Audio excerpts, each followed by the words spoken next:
សួស្តីអ្នកនរគ្នាយើងបានដឹងហើយថាមួយរយៈចុងក្រោយនេះមានការកើនឡើងនៃជនរងគ្រោះពី hacker ជាច្រើនជាពិសេសគឺតាម Telegram តែម្ដងអញ្ចឹងក្នុងវីដេអូនេះខ្ញុំចង់មកបង្ហាញពីចំណុចខ្លះៗដើម្បីបង្ការនិងការពារ account របស់លោកអ្នកចំណុចទី1នោះគឺការបើក two step verification អញ្ចឹងលោកអ្នកចូលទៅក្នុង setting រួចអស់មកក្រោមរកពាក្យថា privacy and security លោកអ្នកឃើញពាក្យថា two step verification លោកអ្នកចុចវាមករួចចុច add additional password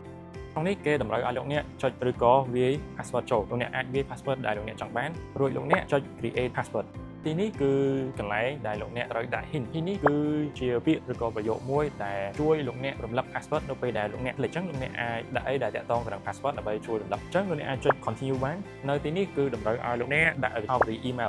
email នេះនៅពេលដែលលោកអ្នកវាយ email ចូលវានឹង send code ដើម្បី login ទៅក្នុង account Telegram របស់លោកអ្នក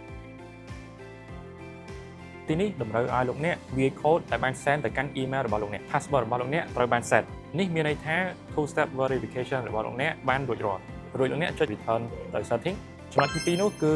add បន្ថែមទៅលើ passkey អញ្ចឹងនៅក្នុង tab ដដែលនេះលោកអ្នកឃើញពាក្យថា passkey រួចចុចទៅលើវាមករួចចុចពាក្យថា create passkey លោកអ្នកចុច add passkey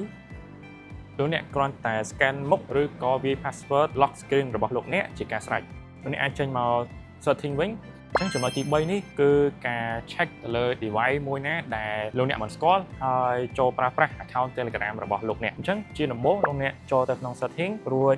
អស់មកខាងក្រោមនេះលោកអ្នកនឹងឃើញពាក្យថា device លោកអ្នកចុចទៅលើវាមកនេះគឺជា tab មួយដែលបង្ហាញពី device ទាំងឡាយណាដែលធ្លាប់ប្រើប្រាស់ account Telegram របស់លោកអ្នកឬកំពុងតែប្រើប្រាស់នៅក្នុងនេះគឺមានតែ device មួយទេដែលប្រើប្រាស់ account មួយនេះគឺ iPhone 15 Pro Max ដែលជាទូរស័ព្ទនេះតតែម្ដងហើយបើសិនជាលោកអ្នកឃើញមាន device ផ្សេងទៀតដែលលោកអ្នកមិនដែលស្គាល់ឬក៏មិនដែលប្រើប្រាស់ហើយឃើញនៅក្នុង tab នេះលោកអ្នកអាចចុច remove វាបានអញ្ចឹងចំណុចទី4ដែលខ្ញុំចង់ចែករំលែកនោះគឺរាល់ password ឬក៏ passcode ទាំងឡាយណាដែលលោកអ្នកមានគឺដាច់ខាតកុំ share ឬមួយក៏ផ្ញើទៅអ្នកណាម្នាក់ឲ្យសោះព្រោះ password ទាំងនោះគឺជា key ដើម្បី login ចូលទៅក្នុង account របស់លោកអ្នក